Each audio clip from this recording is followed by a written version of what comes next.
Salut à tous, le journal du foot de ce samedi 28 novembre.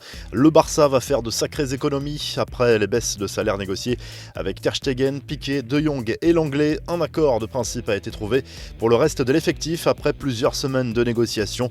Ronald Koeman a lui aussi décidé de faire un effort sur son salaire pour limiter l'impact des lourdes pertes liées au Covid. Le coach néerlandais aurait renoncé à percevoir la coquette somme de 10 millions d'euros selon le Mundo Deportivo. Le club catalan devrait économiser au total 122 millions d'euros de rémunération fixe sur l'année.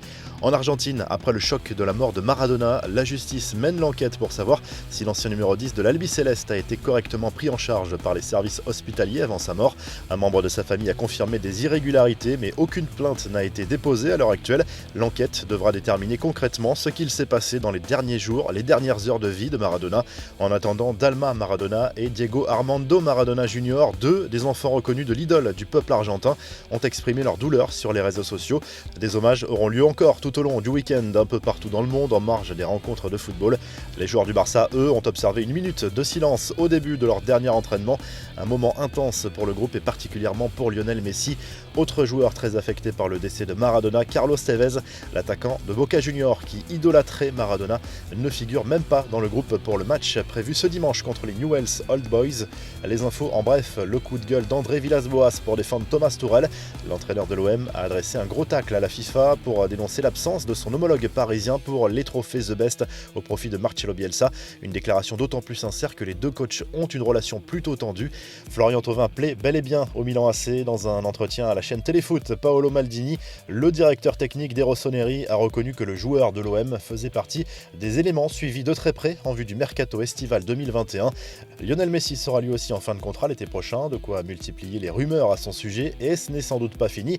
Une chose est sûre, Gérard Piqué, lui, croit encore en une prolongation de la star argentine.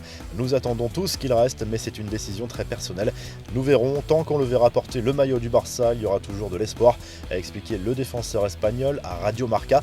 La revue de presse, le journal L'équipe salue la qualification de l'équipe de France féminine pour l'Euro 2022. Après les polémiques, les joueuses ont parfaitement répondu sur le terrain et montré leur meilleur visage avec ce succès 3-0 contre l'Autriche. En Espagne, le journal AS place Erling Haaland en une ce samedi et reparle de l'intérêt prononcé du Real Madrid pour l'attaquant norvégien. Mais le Borussia Dortmund n'est pas vendeur et ne le sera sans doute pas l'été prochain. En Italie, la Gazzetta dello Sport consacre sa une à Antonio Conte ce samedi. L'Inter Milan se déplace sur le terrain de Sassuolo. La belle surprise de ce début de saison en Serie A, proche de l'élimination en Ligue des Champions, les Nerazzurri doivent absolument réagir et le coach italien commence à être sous pression. Enfin, le journal Tuttosport se penche principalement sur le match entre Benevento et la Juve. Cristiano Ronaldo est laissé au repos, mais la vieille dame pourra compter sur Alvaro Morata, très en forme depuis le début de la saison. Vous retrouvez l'actu foot sur topmercato.com, à l'appli Top Mercato, et à très vite pour un nouveau journal du foot.